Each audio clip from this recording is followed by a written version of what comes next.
We always have this perpetual thing about the impact of sanctions and the responsibility of the ordinary people suffer the most, but they're being made to suffer for the activities of a government.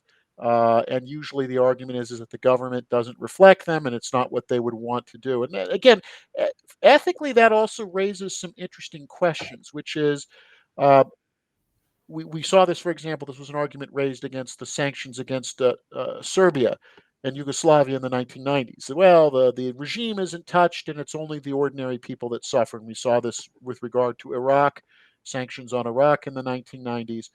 In the case of Russia, I think that we do have to look at a back and forth, which is um, Russia is not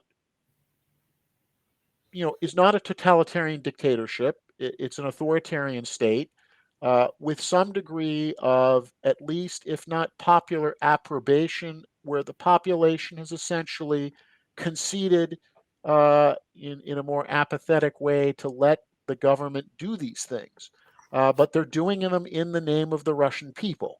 And so the question is the agency of Russians in Russia to say, at what point do they have agency to, and we've seen with protests that some are saying that not in our name, even if we can't change government policy, we want to show by protesting that this is not taking place with in our name.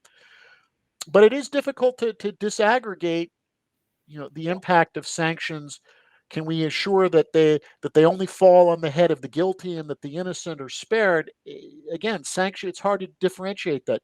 Joel, we had talked at another point about not wanting to impact ordinary Russian students to be able to continue to come and study in the West, in the United States and Great Britain.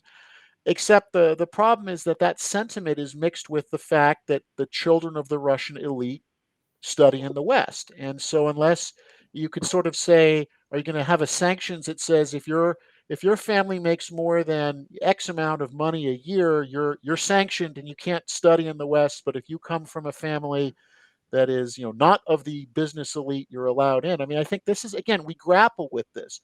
We had this period in time where we had this illusion of what we called smart sanctions, right? That we could use sanctions. We could just target a small group of guilty people. We could leave we would define as guilty people. We would leave the rest of the country untouched. And as we've discovered from 8 years of smart sanctions on different members of the Russian elite, that didn't produce changes in Russia's policy towards Ukraine.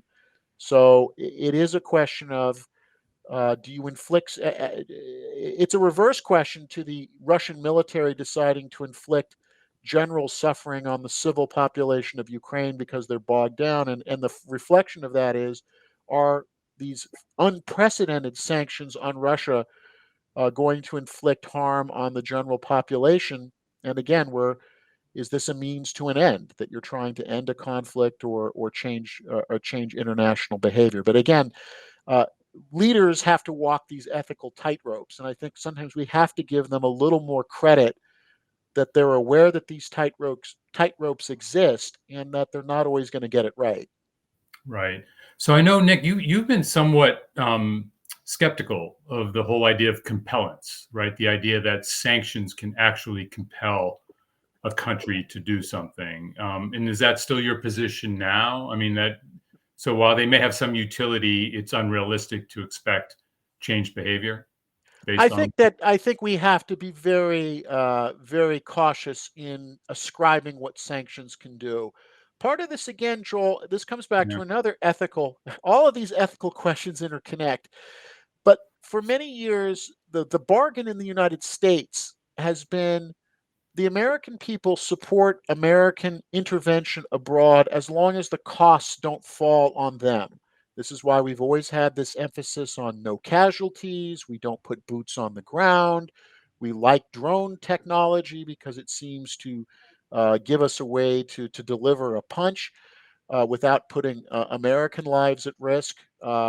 And sanctions have been, I think, were oversold to Americans as, see, this is a way for us to, quote, do something in the world but without it really touching you. We're not going to ask you to really have to sacrifice. And I think we created these unrealistic expectations that imposing sanctions somehow automatically leads to results. In this case, because of the nature of sanctions, because the sanctions are really going to have long-term impact on Russia, it may cause a reevaluation of the cost-benefit analysis of continuing along this path in Ukraine in the longer term. Will it help stop the war in the next 48 to 72 hours? No, it won't.